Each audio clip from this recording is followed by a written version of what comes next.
Good evening and welcome back. Tonight we're diving into the fascinating world of Greek mythology. As always, let me know where in the world you're listening from. Get cozy, settle in, and let's begin. In the beginning there was no Olympus, no earth, no sea, no sky. There was only chaos. And chaos was not the kind of chaos modern tongues describe. Disorder, confusion, frenzy. It was older than language itself. Chaos was a yawning void, a gaping nothingness without form or direction.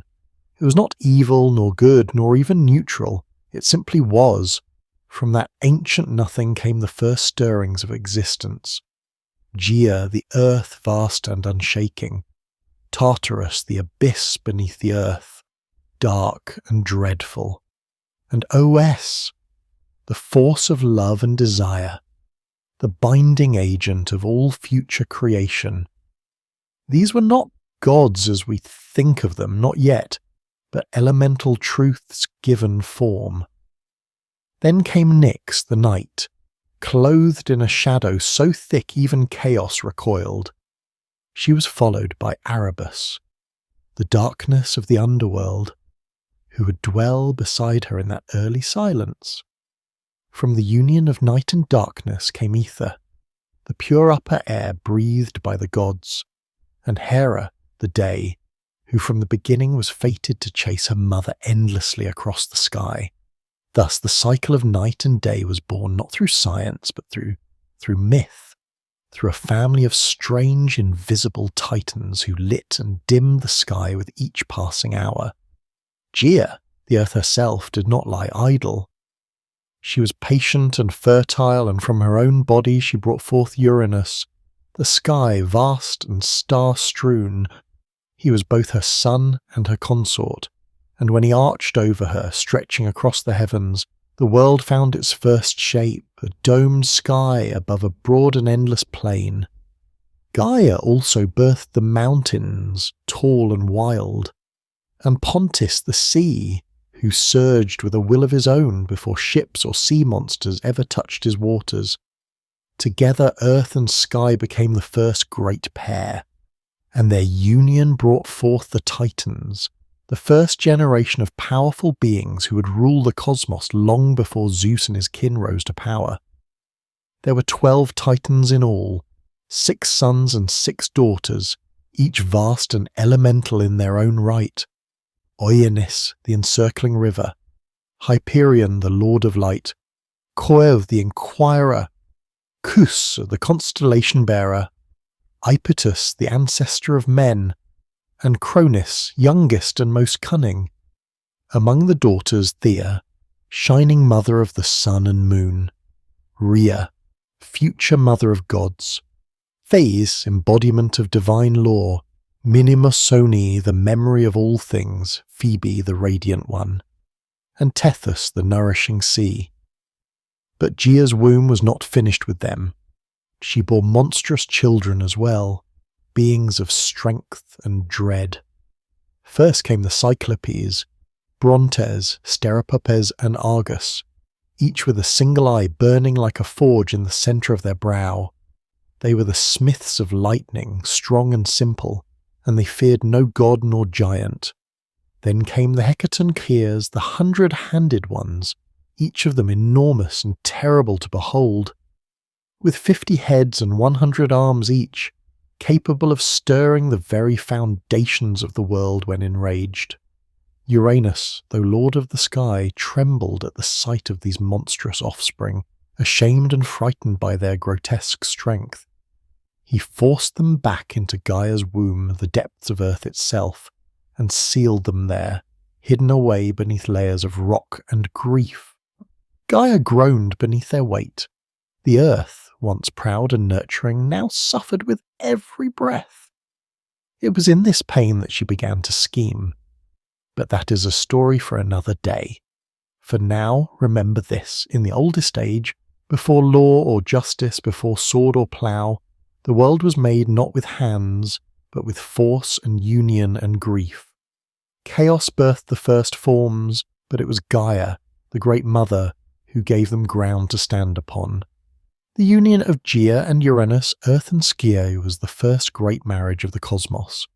It was not a marriage of altars or witnesses, but of necessity and nature.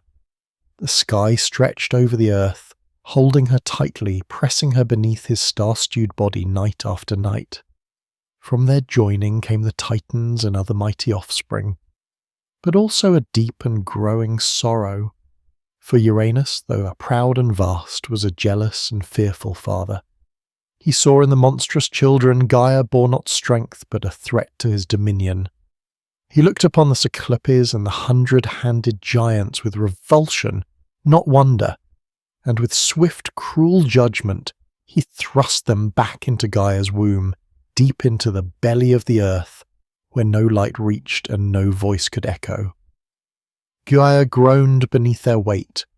It was not only the agony of bearing them within her again, but the betrayal of her consort, of Sky, who should have cherished their children as she did. Night after night, Uranus descended upon her, pressing down the heavens to meet the earth. Blind to her pain and deaf to her grief, she could endure no longer, and so from her own flesh she fashioned a weapon, not of bronze or iron, for such things had not yet been dreamed, but a great sickle of unyielding bit, jagged as truth and sharp as vengeance. Then she went to her Titan sons, the firstborn and mightiest among her children, and laid bare her suffering. "Your father has wronged me," she said. "He has caged your brothers. He has silenced the womb that bore you. Who among you will aid me?" One by one they turned away, fearful of their father's might. Only Cronus, the youngest, the shrewdest, the one with watchful eyes and a patient heart, stepped forward. "I will do it," he said. "Give me the blade." So Gaia set the trap. She waited for Uranus to descend as he always did, laying himself across her in the dark. And from the shadows Cronus sprang. With a steady hand and no hesitation, he brought the sickle down upon his father. The sky shook with Uranus's cry as the blade bit deep, severing the source of his power. Cronus cast the bloodied flesh into the sea, and from the crimson foam that rose upon the waves something new was born. A figure of impossible beauty, terrible and irresistible in equal measure. From that white froth came Aphrodite, goddess of love and desire, who had later caused kings to fall and empires to burn. She stepped ashore at Cyprus, radiant and serene, untouched by the violence of her origin. But Gaia's vengeance did not end with blood. From the droplets that fell upon the earth sprang other beings, the Furies cloaked in shadow and vengeance who would haunt oath-breakers and kinslayers until the end of days. The giants who in time would rise up against the gods themselves and the Meliae, nymphs of the ash trees, guardians of the wild and the old ways. Uranus, wounded and dethroned, vanished into the heavens, leaving the world to his children. Before he fled, it is said he spoke a final curse, one that would ring through time like a bell. "Just as I was overthrown by my son, so too shall he be overthrown by his own." It was not a prophecy he invented, but a truth Gaia had already whispered, and Cronus heard it well. He took the sky throne and wrapped himself in power, but from the moment he grasped it he began to fear what his father had warned. Thus ended the reign of Uranus, the first king of the cosmos, and began the age of the Titans. Yet already in the womb of time the next storm was stirring. With Uranus cast down and the sky no longer pressed so tightly upon the earth, the world breathed anew. Knew he was different. His cry shook the trees, his eyes opened before his first breath, and when he grasped her finger he held it with the strength of fate itself. To deceive Cronus, Rhea wrapped a stone in swaddling cloth and presented it to him with trembling hands. He swallowed it greedily, thinking the danger had passed. But beneath Mount Ida, the infant Zeus was nursed in secret. He was guarded by the Curids, warriors who danced and clashed their shields to drown out the sound of his cries, and fed by the goat Amalpha, whose milk gave him strength beyond measure. And as Zeus grew, so did the storm that would one day break the world. Yet for now the age of Cronus held. The sky was high, the earth was green, and the Titans ruled from their thrones, oblivious to the gathering wind. But deep within Cronus, 5 children stirred in the dark, and far to the west a child born in secrecy watched the stars and waited. In the hidden folds of Mount Ida, where the air was thin and the wind whispered ancient names through stone and pine, Zeus grew to manhood. Raised in secret, far from his father's gaze, he learned of the world, not through books or scrolls, but from the silence of the high peaks, the rustling of leaves, and the cautious stories murmured by his guardians in firelight. He drank the milk of the divine goat Amala, who had nourished him from birth and from her broken horn.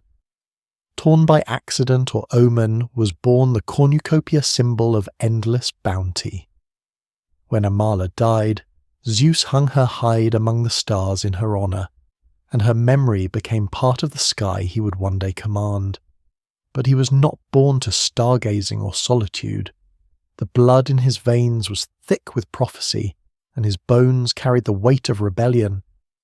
As he came of age, Gaia herself began to stir. She remembered the betrayal of Cronus, the pain of her imprisoned sons, the 100-handed ones, and the Cyclopes buried deep in Tartarus. Her vengeance had not ended with Uranus. It had only been delayed. With words as old as stone, she whispered truth into Zeus's dreams, and in his waking hours she guided his steps. First she led him to Metis, the tightness of wisdom, whose counsel was shrewd and whose loyalty leaned toward the future. With Metis's aid, Zeus fashioned a plan. To strike against Cronus, a king of Titans and time, would require more than strength. It would demand cunning. Zeus returned in disguise to the house of his father, and there, with Metis's craft, he offered Cronus a potion laced in wine, bitter-sweet and thick as honey. The drink stirred the old Titan's gut, and at last, with a shudder and a groan, Cronus vomited forth the children he had swallowed long ago. They came not as infants, but full-grown and gleaming, clad in the strength of gods, reborn into a world already poised for war. First Hestia, hearth and flame, then Deita, goddess of the grain, then regal Hera, proud and sharp-eyed, then Hades, lord of the dead, and at last Poseidon, master of the deep. The 6 siblings stood together for the first time as one and looked to the throne that had cast them into darkness. They would not forget. But Cronus was not without allies. The Titans rallied to him, his brothers and sisters gathering at top Mount Oris, the old seat of power in the south. Oianis remained apart, too old or too wise for blood feuds, but the others, Cois, Creus, Hyperion, Apatus, took up arms. So began the war the poets called Titanomachy, the clash of Titans and Olympians, a war that tore across the heavens and split the earth to its core. For 10 years the battle raged without end. The sky darkened with storm and smoke. Thunder and fire echoed across the mountains, and the world below, still young and silent, watched in dread as its masters fought for the right to rule. The Titans held Oris, tall and time-worn, while Zeus and his kin made their stand upon Mount Olympus, a peak still unscarred by war. The battles were terrible and unrelenting. Lightning tore open the skies, and tidal waves swallowed islands whole. Volcanoes bled fire and winds howled like wolves. At times the war seemed endless, neither side able to land the final blow. But Gaia, ever watchful, knew that the balance could not tip without what had been long buried. She counselled Zeus once more. If he were to win, he must descend into Tartarus and free his monstrous uncles, the Cyclopes and the Hecaton Chias, whom Cronus had kept locked in chains out of fear. With his siblings beside him, Zeus broke the gates of the underworld and released the imprisoned powers. The Cyclopes, grateful and eager, gifted Zeus his greatest weapons, the thunderbolt, the symbol of sky and storm. To Poseidon they gave the trident with which he would command the seas, and to Hades a helm of darkness that would make him unseen. The Hecatonias, giants with 100 hands, joined the fight at last, hurling mountains like stones and battering the Titans with the fury of ancient things unbound. With these allies, the tide turned.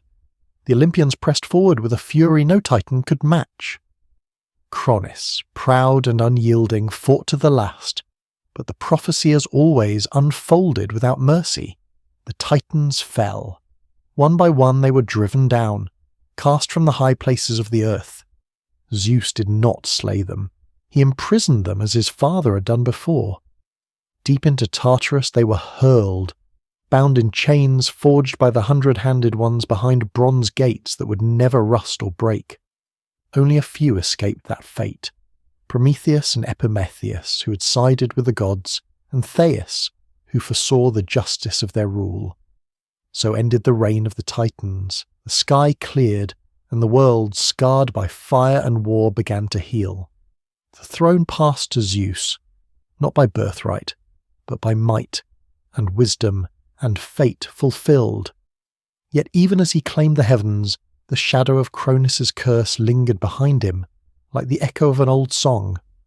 For power once seized must always be watched, and no ruler, god or mortal, sit secure forever. When the war was over, and the world lay quiet beneath the sky once more, the victors stood amidst the rubble of creation.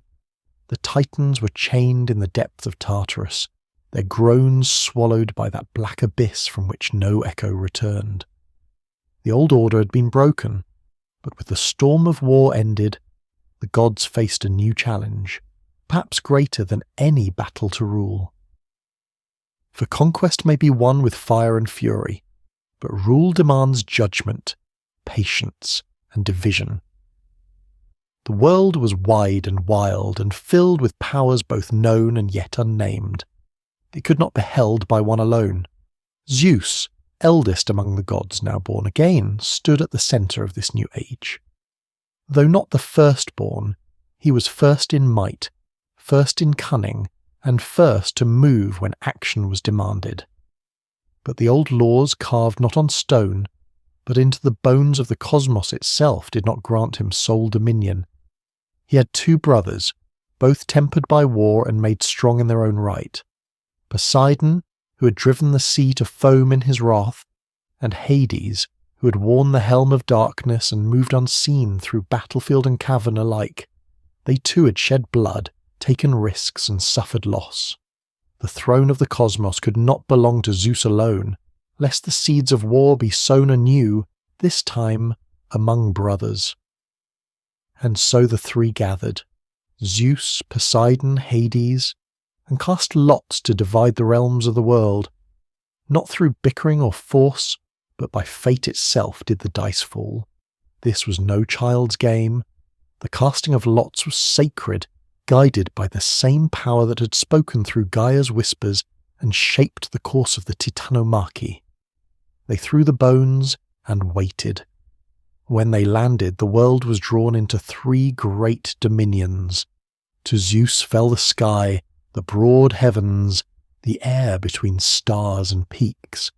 He became lord of thunder and rain, master of storm and cloud, and the undisputed king of Olympus. His voice would echo in thunderclaps, his fury would blaze in lightning, and the eagle became his herald, soaring high above all. To Poseidon fell the sea, deep and restless, full of mystery and monsters. He took the oceans, the rivers, and every spring that bubbled from the earth. With his trident he could shatter cliffs and stir the tides to rage or calm. Beneath the waves he built a palace of coral and gold, and there he ruled not only over fish and current, but over creatures older than time, sea serpents, leviathans, and things whose names had never been spoken aloud. To Hades fell the underworld, the land of the dead. It was not a prize most would have chosen, but Hades took it with quiet resolve. He ruled the shadowed realm with stern dignity, his kingdom hidden beneath the earth where the sun did not shine. There he became master of the shades, the judge of mortal souls, and guardian of wealth hidden in the deeps, gems, metals, and secrets lost to time. Though men feared his name and whispered it only when necessary, Hades kept the balance between life and death, and it was said he never once broke the laws he was sworn to uphold. The earth itself, Gaia's own flesh, was left as a common realm shared by all. The mountains belonged to no one. The fields were roamed by mortals and spirits alike, and the forests grew wild under no single banner. It was a realm in between where gods might walk and mortals might see them, but it was also where ambition brewed and where fate would continue to work its quiet will. Pring and Hestia, ever burning at the hearth of every home. And others came, new and old. Athena, born from wisdom and war. Apollo, golden and far-seeing. Artemis, silent and swift. Ares, bloody-handed. Hermes, fleet of foot and mind. Hist, limping but brilliant. And Aphrodite, whose smile could unravel kings. It was the beginning of a new age, the age of Olympus. But though the thrones had been set and the realms divided, the world would not stay still for long. The gods, for all their power, were not immune to pride, nor love, nor rage. And the mortals who now began to rise across the lands would bring their own stories, their own wars, and their own share of sorrow. The heavens had been won. But peace is never simple when gods sit the throne. When the smoke of war faded and the world was cast once more in sunlight, Mount Olympus became the seat of a new and glittering court. The Titans had ruled from Mount Orus in the south, harsh, ancient and wrapped in storm, but Olympus in the north stood higher still, its summit crowned in cloud and crowned in myth. The mountain was not merely a place, but a threshold. A place where sky met stone, where the mortal world ended and the divine began. It was here that Zeus, having claimed the heavens by fate and force, gathered the new pantheon of gods. The Olympian court did not mirror mortal kingdoms. There were no brick-paved roads leading to its gates, no heralds announcing guests, no army stationed at its base. The gods needed no walls to guard them. The air itself served as their boundary, a veil too high for mortal breath. Olympus was said to have no storms, no snow, no decay. Its halls were of marble and cloud, its ceilings vaulted with starlight, and its corridors stretched wide enough for wind to wander freely. Here the gods walked not as shadows or omens, but in full form, radiant, terrible, and more alive than anything that walked the earth below. At the summit of Olympus stood Zeus, king of gods and men, seated upon a throne of thunder. He ruled not by brute strength alone, though his power was unmatched, but by the will of fate and the long memory of war. His voice carried like distant thunder. His eyes saw beyond clouds and time, and in his hand he carried the thunderbolt, the Cyclope's gift, the symbol of judgment, swift and final. But even he did not rule alone. Around him stood the others, each a pillar in the new order of the world. Hera sat beside him, not merely as wife but as queen, sovereign in her own right. She was the goddess of marriage, of queenship and childbirth, and the silent fury of a woman wronged. Proud and unyielding, Hera remembered every slight, and her jealousy would one day shape the fates of gods and mortals alike. Her crown was not one given, but earned, forged in the fires of betrayal and bound by the sacred oaths of Olympus. Data came next, the goddess of grain and growth.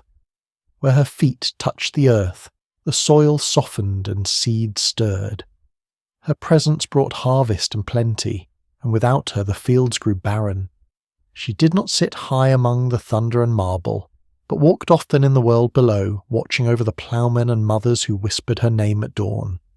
She was older than most, quieter than many, but none doubted her power.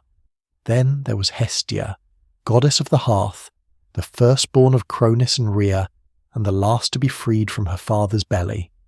She asked for no temple, no grand myths, no wars or lovers.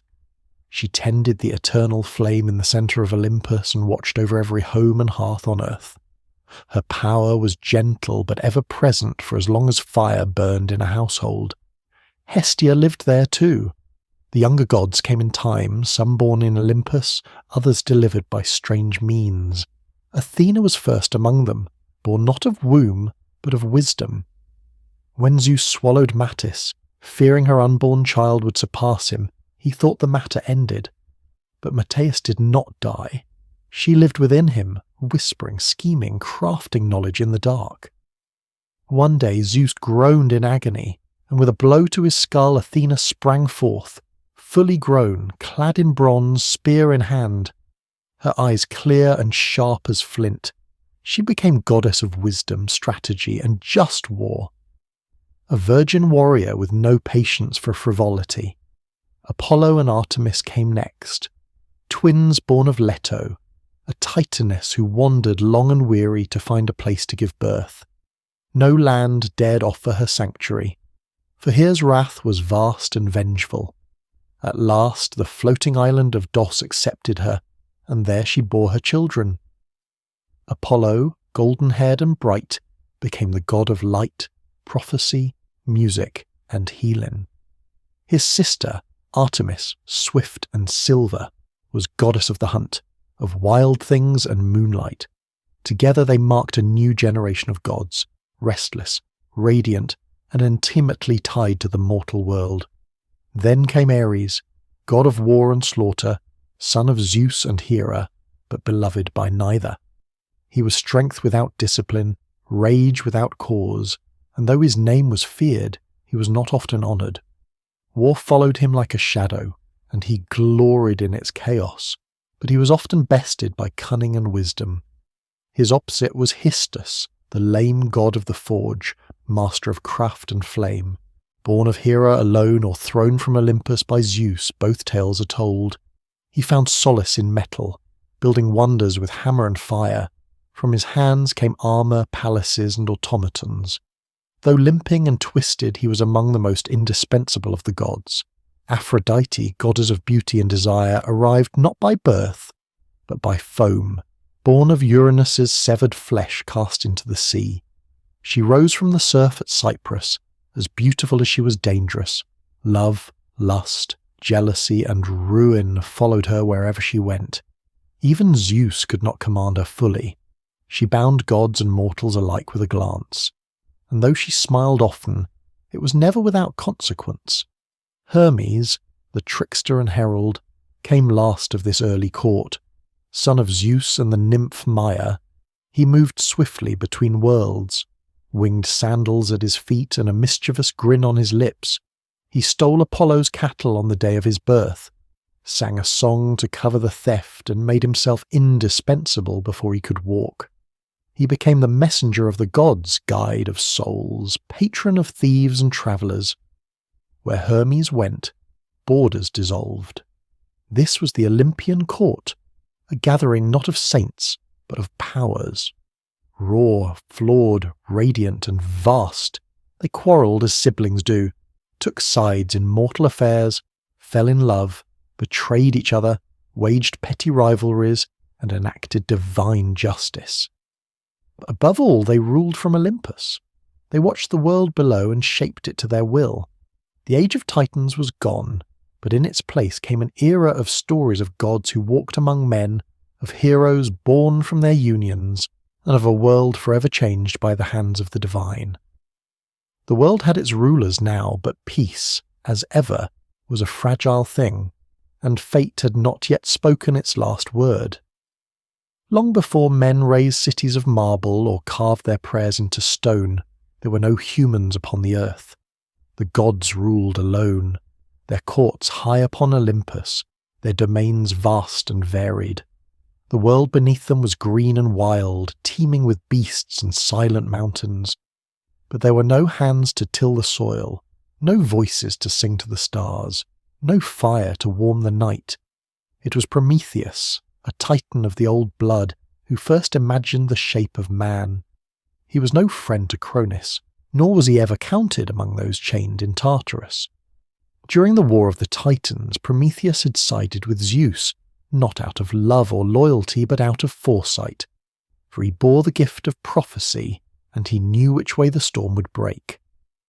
Prometheus's name meant for thought, and it suited him. He was brother to Epimetheus, whose name meant afterthought, and never was a pair of brothers more different. Where Epimetheus acted in haste and repented in leisure, Prometheus saw farther, thought longer, and questioned the justice of every decree, even those issued by the king of the gods himself. He walked the line between Titan and Olympian, old world and new, a creature of reason in a cosmos ruled by passion and power. It was he who first shaped mankind. Some say he sculpted them from clay beside the banks of a river, his fingers smoothing mud into limbs, his breath giving them life. Others claim he moulded them in the image of the gods, upright and thoughtful, gifted with a spark of invention. But however it happened, the first men were made, and they were weak, soft of skin, slow of foot, clawless, fangless, and lacking in both fur and fire. They were naked beneath the sky, trembling in winter, defenceless against the beasts of the world. Prometheus looked upon them and pied them. He went to Olympus and asked that man be given a gift, something to help them survive, something to raise them above the level of animals, but Zeus refused. He saw in mortals not promise, but peril. The god-king had only just seized his throne and was wary of new forces rising beneath him. "Let them live," he said, "but let them fear. Let them know their place beneath the gods. Fire," he declared, "was the privilege of immortals, the hearth-flame of Hestia, the thunderbolt of Zeus, the forge of Hystus. These were not for mortal hands, but Prometheus, stubborn and just, did not yield. In secret he climbed to the heavens, stole a flame from the forge of Hephaestus, and hid it in a hollow fennel stalk. Carrying it down from Olympus, he gave it to man. For the first time, fire crackled beneath the stars, smoke rose in spirals above the treetops, light pushed back the darkness. With fire came warmth, safety, cooking, metal, language, craft. Humanity, once cold and voiceless, began to build, and with fire came defiance too. Zeus was not long in discovering the theft. His fury was terrible. To punish mankind, he commissioned the gods to create a gift, though it was a curse in disguise. Hephaestus shaped her from clay, a woman of perfect beauty. Aphrodite gave her charm, Hermes gave her cunning, and Athena clothed her in silver raiment. Her name was Pandora, meaning all gifted, and she was given a sealed jar mistranslated in later ages as a box containing the sorrows of the world, disease, toil, grief, madness, envy, and death itself. Epimetheus, ever the fool, took her into his home despite Prometheus's warnings, and when Pandora, driven by curiosity, the final gift of the gods, opened the jar, the evil spilled out into the world like smoke from a fire too long confined. Mankind, who had known peace in their brief golden youth, now found themselves hunted by fate. Hunger gnawed at their bellies, war bled them dry, age stooped their backs. Only hope remained inside the jar, some say by accident, others say by design, a flickering light amid the gloom. But Prometheus's punishment had not yet come. For the crime of defying Olympus, Zeus ordered him chained to a mountain at the edge of the world. Some say the Caucasus, others say a place lost to myth. There he was bound in adamantine chains, unbreakable and eternal. Each day an eagle, born of Typhon or sent by Zeus, would descend and feast upon his liver. Each night it would grow back, and each morning the torment would begin again. He was immortal, and so the suffering could not kill him. He endured it for generations, long after kingdoms rose and fell, long after men forgot the gods who made them, and yet, Even in chains, Prometheus did not repent. He knew a secret, a truth Zeus feared above all. That one day the king of the gods would fall, not by blade or rebellion, but by his own seed. It was this knowledge that protected Prometheus, for Zeus could not destroy him without first uncovering the name of the woman who would bear his doom. So the Titan waited, bound but unbowed, as men lit fires in the dark and told stories of the one who had dared to steal from the gods. The gods, for all their glory, were not alone in shaping the world. Beneath Olympus, on the soil that drank the rain, and felt the sun's warmth, mankind struggled, rose, and fell again and again. Their lives short and flickering beside the long memories of the immortals still left a mark, and though Zeus ruled the skies and Poseidon stirred the seas, it was the deeds of the mortals that filled the earth with both beauty and sorrow. The poets who lived after would look back on this long winding journey and see not one mankind but many, each born into its own era marked by the blessings and punishments of the gods. It was Hesi, the Boeotian farmer and poet, who first set these ages into words, dividing the long march of human existence into 5 distinct epochs: gold, silver, bronze, heroic, and iron. Each was less than the one before, save one. In the beginning, there was the Golden Age, and it was unlike any time that followed. It came during the reign of Cronus, before the gods had learned to fear rebellion, and before the earth bore the weight of iron or war.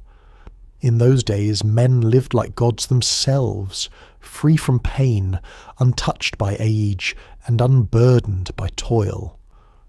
The earth gave forth her bounty without coaxing, offering harvest in every season. There was no need for laws or swords, no need for kings or coins. These early mortals knew no hunger, no sickness, no grief. When their time came, they did not wither or suffer, but died as if falling into sleep, their spirits becoming guardians, pure and watchful, wandering the world as kindly Dimones, protectors of justice and peace. Theirs was a life of harmony, and theirs was the closest any mortal would ever come to Eden. But the Golden Age passed as all golden things do. With the fall of Cronus and the rise of Zeus, the Silver Age dawned, a time of beauty, dimmer, and souls less noble. These mortals grew tall and strong, living long lives, but they lacked the wisdom and restraint of the golden race. They lingered in childhood for 100 years, ignorant and pampered, only to grow into violent, arrogant men who refused to honour the gods or heed their decrees. They built no temples, gave no offerings, and mocked the laws of Olympus. For this Zeus struck them down. Their spirits did not become guardians or watchful diamonds, but faded into the underworld, pale and forgotten. Theirs was a race lost to pride and disobedience, a mirror of divine fear come true. Then came the Bronze Age, born of ash trees, the same trees used for spears and shields. These were not gentle men. They were creatures of war, mighty and hard. Their very flesh said to be forged from bronze. Their homes were bronze. Their tools were bronze.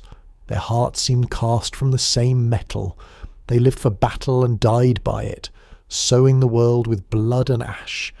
They were terrible to behold, but not evil, only driven by the rhythm of war drums and the clash of arms. They built no cities, wrote no poems, carved no statues. When they died, they left little behind but shattered swords and empty fields.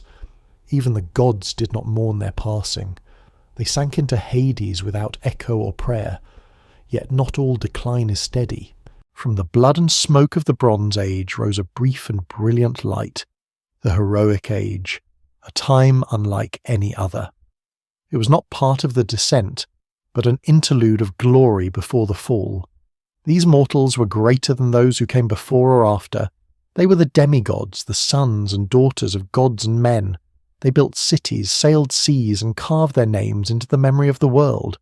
This was the age of Perseus and Heracles, of Theseus and Atalanta, of Jason and the Argonauts, of Hector and Achilles and Odysseus. They fought great wars against monsters, against foreign kings, and finally against each other at Troy.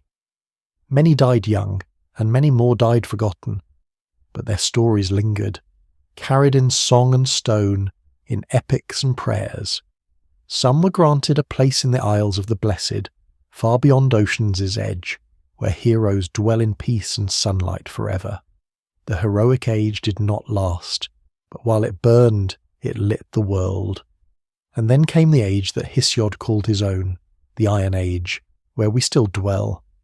This is a time of sorrow and toil, a world grown old and heavy. Men now labour from dawn to dusk, planting seeds in bitter soil, raising children amid war and famine, growing old with pain and fear. In the Iron Age, bonds break easily between friends, between kin, between guest and host. Justice, once tall and golden, now walks with her eyes averted. Lies are many, oaths are cheap, and the gods, if they still watch, do so with silence.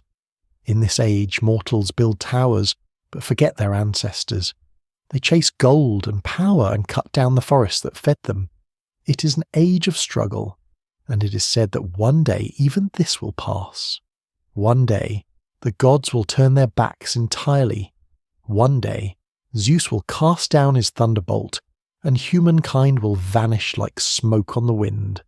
Yet, for all that the Iron Age endures, men still build, still hope, still tell stories of a time when mortals were golden and gods walked among them.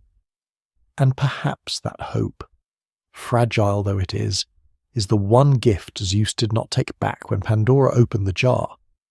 In the waning light between the age of gods and the age of men, there came a generation of mortals unlike those before or after. Men born not from clay alone, but from divine blood and mortal wombs, shaped by both Olympus and earth. These were the heroes. Their lives were brief, their fates often cruel, but their names would echo through time like the rumble of a distant storm. Among the first and greatest of them was Perseus, slayer of monsters, founder of dynasties, and by blood and deed, the forerunner of all who would wear a hero's crown. Perseus's tale begins not in battle, but in prophecy and fear. His mother, Danae, was a princess of Argos, daughter to King Acreus. The king, like all kings of that age, feared what he could not control. An oracle warned him that his daughter would bear a son destined to kill him. Such prophecies in myth, as in life, cannot be bribed or reasoned with. So Acreus did what kings so often do when faced with a truth they fear. He sought to destroy the cause. He locked Danae in a tower of bronze beneath the earth, a room sealed against time and men alike. But the gods, as they often did, laughed at mortal precautions. Zeus, in the form of golden rain, slipped through cracks no wall could keep, and fell upon Dan in her solitude. From that union Perseus was conceived. When Acreus discovered the child, he dared not spill royal blood directly, for even tyrants fear the wrath of the gods. Instead, he placed Danae and her infant son into a wooden chest and cast them into the sea, trusting Poseidon or chance to drown them. But the sea is as fickle as fate. The chest did not sink, but drifted across the wine-dark waves to the island of Seriphos, where a humble fisherman named Dictys drew it ashore. He took them in, raised Perseus as his own, and in time the boy grew tall and strong with the bearing of kings and the eyes of storms. But peace is never a long compion to those who carry destiny. The ruler of Seriphos, King Polyctes, took notice of Danae's beauty and desired her. Perseus, grown into manhood, stood between his mother and the king, a wall of defiance. Polyctes, unable to strike the sun without dishonouring himself, chose cunning over strength. He announced a false marriage, some say to Hippodamia, and demanded that all men of the island offer him a gift. Perseus, without gold or horses, boasted that he would instead bring the king a greater prize. The head of Medusa, the mortal Gorgon, whose gaze could turn flesh to stone. The task was cruel, and Polyctes knew it. No man who had sought Medusa had ever returned.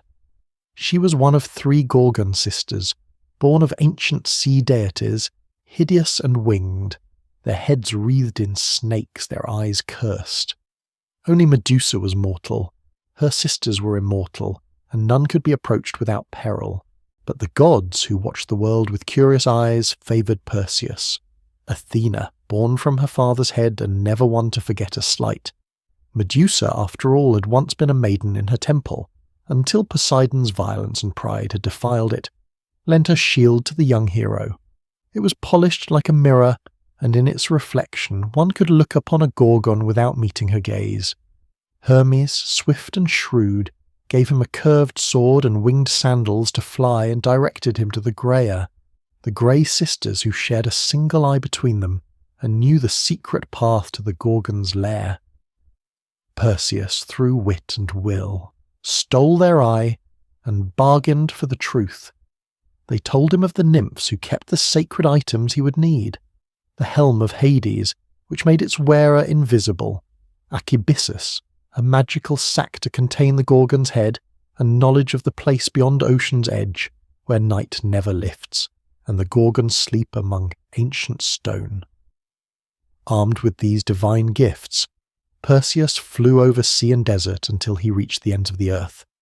He found them sleeping, Medusa and her sisters, curled in a shadowed grove, ringed by the statues of those who had come before. Perseus dared not look directly, and so with Athena's shield held before him, he walked backward, step by cautious step, until he stood over the sleeping Gorgon. With one swift stroke he severed her head, and from her blood sprang Pegasus, the winged horse, and Chrysa, the warrior with a golden blade, children of Poseidon, born in death. As Medusa's sisters screamed and clawed the air, Perseus vanished into mist, hidden by the helm of darkness. The deed was done. He returned by the long road, his prize heavy in the sack, its power undiminished. On the way, he passed the shores of Ethiopia, where the sea god had sent a monster to punish King Cepheus and Queen Cassiope for their vanity. Their daughter, Andromeda, had been chained to a rock as sacrifice. Perseus, beholding her beauty and innocence, slew the beast, turned it to stone with the Gorgon's head, and claimed her as his bride. She would follow him westward, becoming the mother of his line. When at last he returned to Sarapos, Polites scoffed at his tale. So Perseus reached into the sack and withdrew the severed head.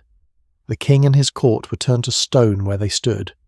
Dictys, the fisherman who had shown kindness to a mother and her child, became king in his stead. The cycle of cruelty was broken, if only for a time. But prophecy once spoken is not so easily undone. Perseus journeyed to Argos, where King Acreus, still haunted by the words of the oracle, fled rather than face the boy he had once condemned to death. Yet fate does not forget. At the funeral games of a neighbouring king, Perseus, throwing a discus, struck an old man in the crowd, Acreus, his grandfather, who died without ever knowing that his death was no murder, but an accident long foretold. So the circle closed, as they always do in myth. Perseus had fulfilled the prophecy, though not by malice. He had slain a monster, saved a maiden, founded a line of kings, and carried the weight of fate with dignity. He would not live forever, but his name would, for from his blood would come Heracles, and from Heracles the next chapter in the story of the gods and men. If Perseus was the first great hero, Heracles was the mightiest. His name, like thunder over distant mountains, carried weight across every land touched by Hellenic breath. He was not merely strong, but larger than life itself, straddling the border between man and god, joy and grief, triumph and tragedy. He was the great-grandson of Perseus, a son of Argos and a son of Zeus, and though the gods would bless him with strength, they would curse him with suffering. His birth was itself a trick of time. Zeus, ever lustful, desired Alcem, wife of the Theban general Amphitryon. Disguised as her husband, the king of gods lay with her, extending a single night into threefold length.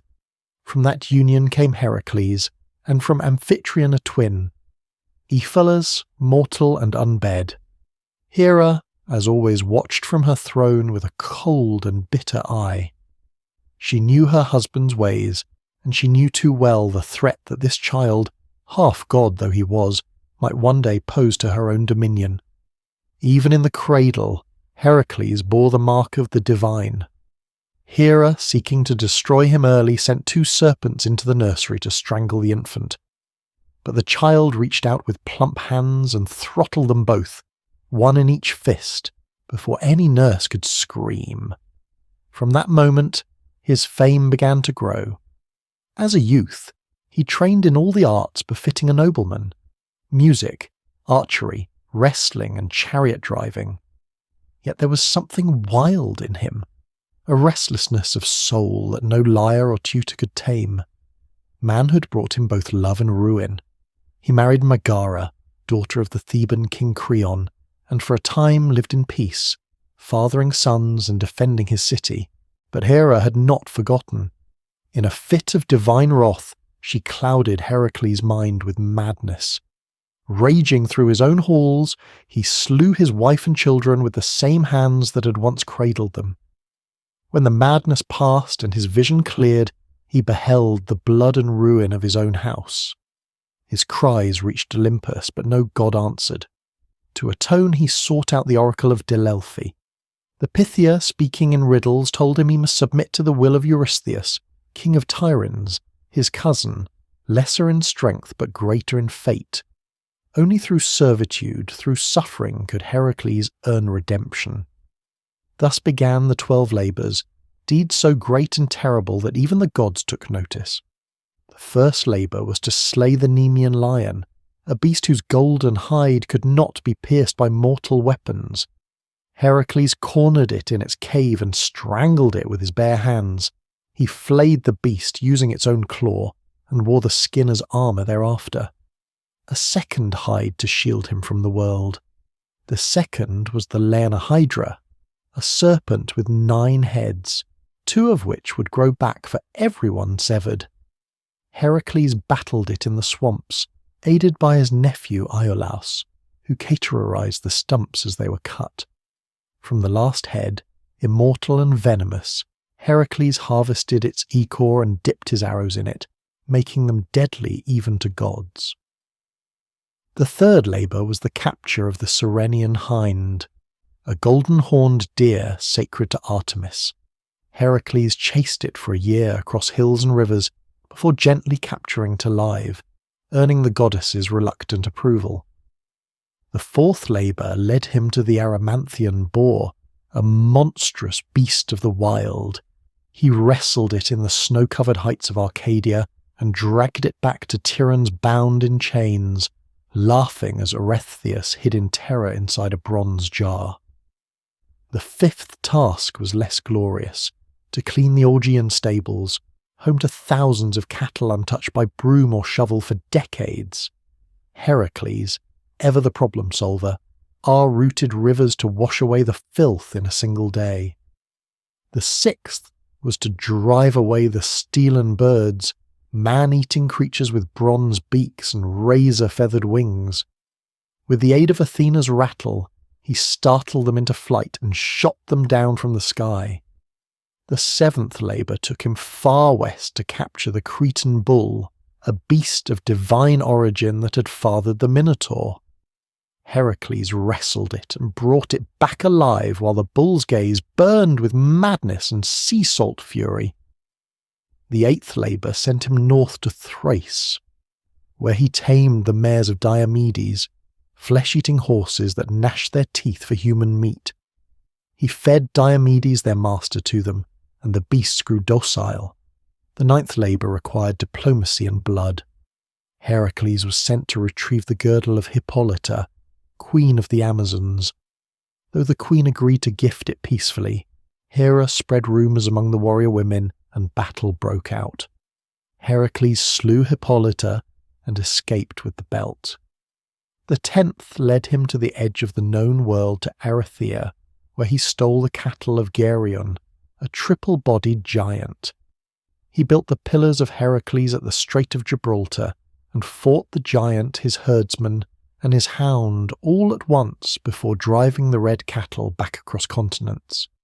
But Eurystheus, seeking to discredit him, declared 2 labours invalid, claiming Iris had helped with the Hydra and the rivers with the stables. 2 more were required. The 11th was to steal the golden apples of the Hesperides guarded by nymphs and a dragon coiled around the tree's base. Heracles tricked Atlas, the sky-bearer, into retrieving the apples while he held the heavens. When Atlas tried to leave him the burden, Heracles asked for a moment to adjust his cloak and took back the sky while fleeing with the fruit. The 12th and final labour was the most harrowing, to descend into Hades itself and bring back Cerberus, the 3-headed hound. Armed with nothing but his strength, Heracles journeyed to the underworld, presented himself before Hades, and with the god's grim permission, wrestled Cerberus into submission, and led the beast, snarling and frothing, into the land of the living. With that final labour, his redemption was won.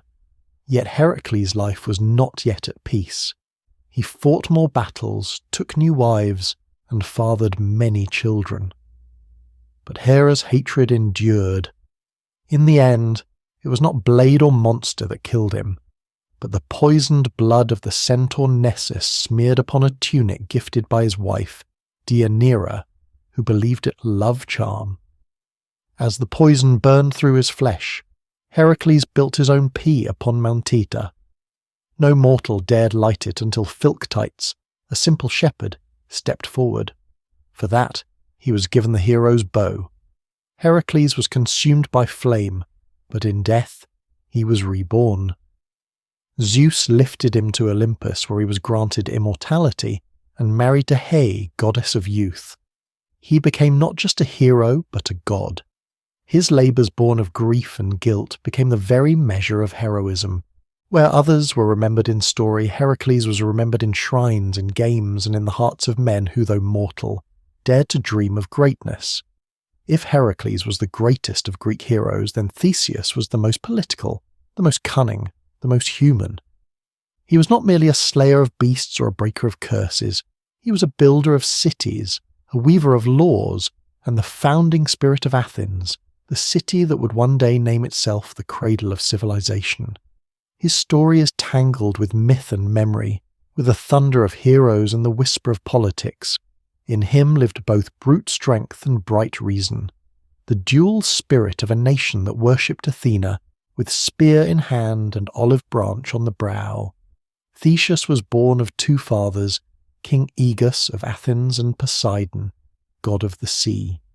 His mother, Aethra, lay with both on the same night, one mortal, one divine. From this double union came a boy of destiny, raised far from Athens in the city of Troan, unaware of the great blood in his veins. Before leaving, Aegus had hidden a sword and sandals beneath a heavy stone, telling Aethra that when the boy was strong enough to lift the stone, he would be ready to claim his birthright. In time, Theseus grew tall and sharp-edged, restless in his limbs and mind. At 16, he moved the stone with a grunt and a grin and took up his father's tokens. Many would have travelled the easy road to Athens by sea, but Theseus chose the land route, the longer, more perilous way, for he believed that true kingship must be earned, not inherited. And so began the 6 labours of Theseus, not vast or godlike Heracles' trials, but earthy and intimate, each a monster of the road, a terror to the common man.